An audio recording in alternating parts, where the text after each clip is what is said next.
Bible ప్రకారం యేసుక్రీస్తు ప్రభు ఎవరి పాపాల కోసం చనిపోలేదు. రోమా చట్టాలను ఉల్లంఘించడం వల్లనే చనిపోయాడు అనేది కొంతమంది క్రీస్తు విరోధుల వాదన. ఈ వీడియోలో యేసుక్రీస్తు ప్రభు నిజంగా రోమన్ చట్టాలను ఉల్లంఘించాడా లేదా అనేది మనం తెలుసుకుందాం. బైబిల్ ప్రకారం కానీ చరిత్రలో కానీ యేసుక్రీస్తు ప్రభు ఉద్దేశపూర్వకంగా రోమన్ చట్టాలను ఉల్లంఘించినట్లు మనం ఎక్కడ కూడా చూడలేం.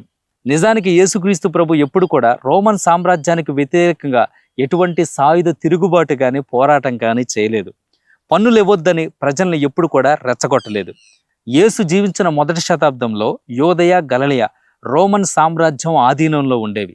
ఆ రోజుల్లో రోమన్లు యూదులపై విధించే పన్ను విధానం అనేది చాలా భారంగా, కఠినంగా, దోచుకునేదిగా ఉండేది. ఈ పన్నుల భారం అణిచివేత వల్ల రోమన్స్ పై యూదులకి తీవ్రమైన వ్యతిరేకత ఉండేది. పన్నులు కట్టకపోతే యూదులను రోమన్స్ కఠినంగా శిక్షించేవారు. వారి పన్నుల విధానం ఎలా ఉండేదంటే సెన్సస్ ట్యాక్స్, తలపన్ను. రోమా సామ్రాజ్యంలో నివసించే ప్రతి పౌరుడికి కూడా వారి ఆస్తులతో సంబంధం లేకుండా వారు రోమా సామ్రాజ్యం కింద నివసిస్తున్నారు కాబట్టి వారికి విధించే వ్యక్తిగత పన్నే ఈ సెన్సస్ ట్యాక్స్. మొదటి శతాబ్దంలో ఉన్న యూదులకు ఈ పన్ను అత్యంత అవమానకరంగా, భారంగా ఉండేది. దీనికి ఒక దేనారం వసూలు చేసేవారు. అంటే ఆ రోజుల్లో ఎవరైనా ఒక రోజంతా కూలి చేస్తే వచ్చే కూలే ఒక దేనారం. ఆ డబ్బును కూడా వారు రోమా నాణ్యాల రూపంలోనే చెల్లించాలి, కానీ యూదుల నాణ్యాలను వారు తీసుకునేవారు కానే కాదు. సెన్సస్ ట్యాక్స్ అనేది యూదుల ఆత్మగౌరవాన్ని దెబ్బతీసే రోమన్ల యొక్క ఆయుధం. ఇంకొకటి ల్యాండ్ ట్యాక్స్, భూమి శిస్తు. ఇది అత్యంత ముఖ్యమైనది మరియు యూదులకు అత్యంత భారమైనవి. రోమన్ చట్ట ప్రకారం దీన్ని ట్రిబ్యూటమ్ సోలి అని పిలిచేవారు. రోమా సామ్రాజ్యం ఆధీనంలో ఉన్న ప్రాంతాలన్నీ కూడా రోమన్ చక్రవర్తికే చెందినవి అని వారు భూమిని అనుభవిస్తున్నందుకు రోమన్స్కు అద్దె చెల్లించాలనేది రోమన్ల యొక్క వాదన. ఇది ఎలా ఉంటుందంటే, యూదులు సాధారణమైన పంటలు పండిస్తే, అంటే ఆహార ధాన్యాలు పండిస్తే అందులో 10% రోమా చక్రవర్తికి పన్నుగా, ద్రాక్ష తోటలో ఆలివ్ ఆయిల్, ఇతర పండ్లు ఏమైనా పండిస్తే ఆ పంటలో 20% రోమా చక్రవర్తికి పన్నుగా చెల్లించాల్సి ఉంటుంది. ఒకవేళ కరువు వచ్చి పంట అంతా నష్టం వచ్చినా కూడా వీరు పన్ను చెల్లించాల్సి ఉంటుంది. ఈ పన్నులు భరించలేక కరువు వస్తే గనక యూదులు ఆ పొలాలను వేరే వారికి తాకట్టు పెట్టి ఆ డబ్బు తీసుకొచ్చి పన్ను రూపంలో రోమా ప్రభుత్వానికి చెల్లించేవారు. కొన్నిసార్లు వారి భూములను విడిపించుకోలేక వారి భూములు కూడా కోల్పోవాల్సిన పరిస్థితులు ఎన్నో వారు ఎదుర్కొన్నారు. ఇవి నేరుగా రోమన్స్ యూదుల దగ్గర వసూలు చేసేవాళ్ళు కాదు. సుంకర్లను పెట్టుకొని, ట్యాక్స్ కలెక్టర్లను పెట్టుకొని వారి ద్వారా ఈ పన్నులను వారి దగ్గర వసూలు చేసేవారు. ఈ సుంకర్లు ఏం చేసేవాళ్ళంటే, రోమా ప్రభుత్వానికి చెల్లించాల్సిన దానికంటే కూడా అధికమైన వడ్డీ ప్రజల మీద మోపి వీరు ప్రజలను దోచుకొని వారి కొరకు తమ ఆస్తులను కూర్చుకుంటూ ఉండేవారు. అట్లా రోమా ప్రభుత్వ కాలంలో యూదులు ఎంతగానో అణిచివేయబడ్డారు. ఆర్థికంగాను, ఆత్మగౌరవం పరంగాను, మానసికంగాను రకరకాల పన్నుల ద్వారా యూదులను రోమన్స్ దోచుకుంటున్నప్పటికీ కూడా యేసుక్రీస్తు ప్రభు రోమన్స్కి పన్నులు ఇవ్వొద్దు అని ప్రజలను రెచ్చగొట్టలేదు. యేసుక్రీస్తు ప్రభు ఒక యూదుడు.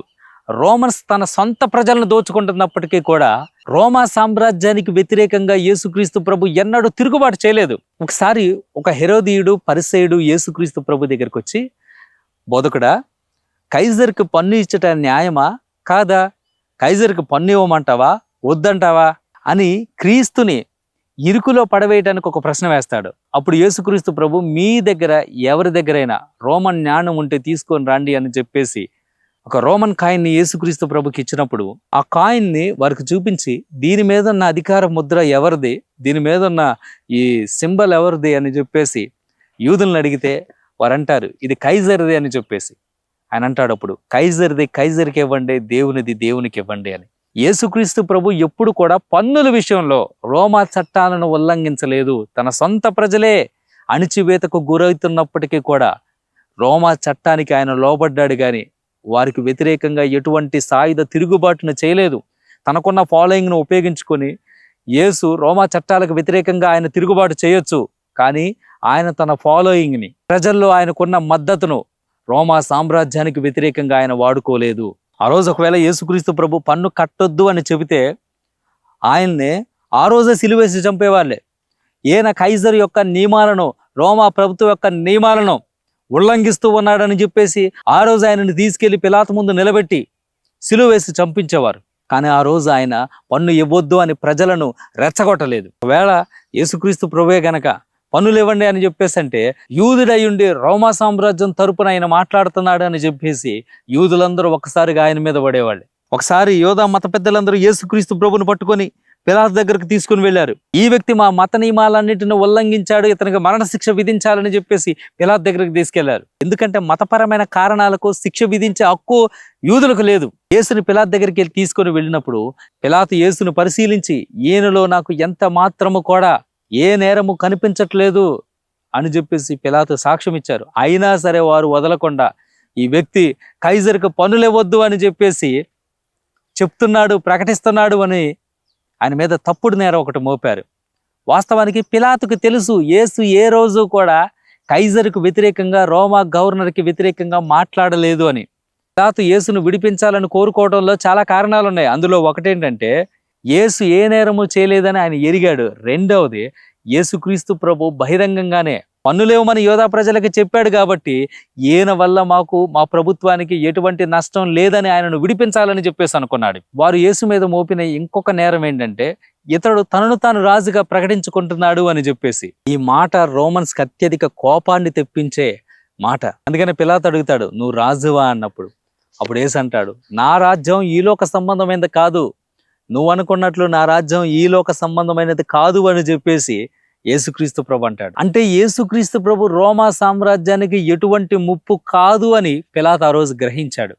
అందుకని యేసును విడిపించాలని చెప్పేసి పిలాతు అనుకున్నాడు. పిలాతు యేసుని ఎంత పరీక్షించినా, ఎన్ని ప్రశ్నలు వేసినా యేసులో ఏ నేరము ఆయనకు కనిపించట్లేదు. ఈ మాట అన్న వ్యక్తి ఒక సామాన్యమైన వ్యక్తి కాదు, సాక్షాత్తు రోమా గవర్నరే సాక్ష్యం ఇస్తూ ఉన్నాడు. ఈయన మా నియమాలను ఉల్లంఘించలేదు, రోమా ప్రభుత్వ నియమాల విషయంలో ఈయన ఎటువంటి దోషము చేయలేదు అని సాక్షాత్తు రోమా గవర్నరే సాక్ష్యం ఇచ్చాడు. ఒకవేళ యేసుక్రీస్తు ప్రభువే కనుక నేరం చేస్తే పిలాతు యేసుని శిక్షించేవాడు కానీ పిలాతు యేసును విడిపించాలని అనుకునేవాడు కాదు. మరి ఎందుకు యేసుక్రీస్తు ప్రభుని సిలువేశారు? కేవలం అసూయ చేతనే యూదులు యేసును సిలువేయమని అంటున్నారని పిలాతు గ్రహించి పిలాతు యూదులను సంతోషపెట్టడానికి యేసును సిలువ మరణానికి అప్పగించాడు. ఆ రోజుల్లో రోమా గవర్నర్స్ అందరూ కూడా యూదులను సంతోషపరచాలని చూసేవాళ్ళు. యూదులను సంతోషపరచడానికి హెరోదు రాజు పేతురును పట్టుకొని చెరసాలలో వేయించాడు. యూదులను సంతోషపరచాలనే యాకోబుని తల నరికించి చంపించేశాడు. యూదులను సంతోషపరచాలనే ఫెలిక్స్ పౌలుకి న్యాయం చేయకుండా ఆ వాదనను అలా పక్కన పెడతాడు. రెండవది, యూదులు అల్లర్లు చేస్తారు, యేసును సిలువ అయిపోతే యూదులు అల్లర్లు చేస్తారని యేసును సిలువేసి చంపారు. అంత మాత్రమే కాదు, యేసుకి ప్రజల్లో వస్తున్న ఆదరణను చూసి, ఆయనను అనుసరిస్తున్న ప్రజలను చూసి రోమా ప్రభుత్వం ఆయన్ని రోమా సామ్రాజ్యానికి రాజకీయ ముప్పుగా చిత్రీకరించి ఆయనను సిలువేశారు తప్ప ఆయన రోమన్ సామ్రాజ్యం యొక్క అధికారాలను, చట్టాలను ఉల్లంఘించినట్లు చరిత్రలో మనం ఎక్కడ చూడలేము. ఇది క్రీస్తు విరోధులు క్రీస్తు ఇమేజ్ని డ్యామేజ్ చేయాలని చేసిన ఒక ఫేక్ వాదన మాత్రమే తప్ప యేసులో ఏ నేరము లేదు. ఆయన పాపుల కోసం మరణించాడని చెప్పడానికి బైబిల్లో ఎన్నో ఆధారాలు ఉన్నాయి. ఆయన రోమా చట్టాలను ఉల్లంఘించలేదు అని చెప్పడానికి బైబిల్లో ఎన్నో ఆధారాలు ఉన్నాయి.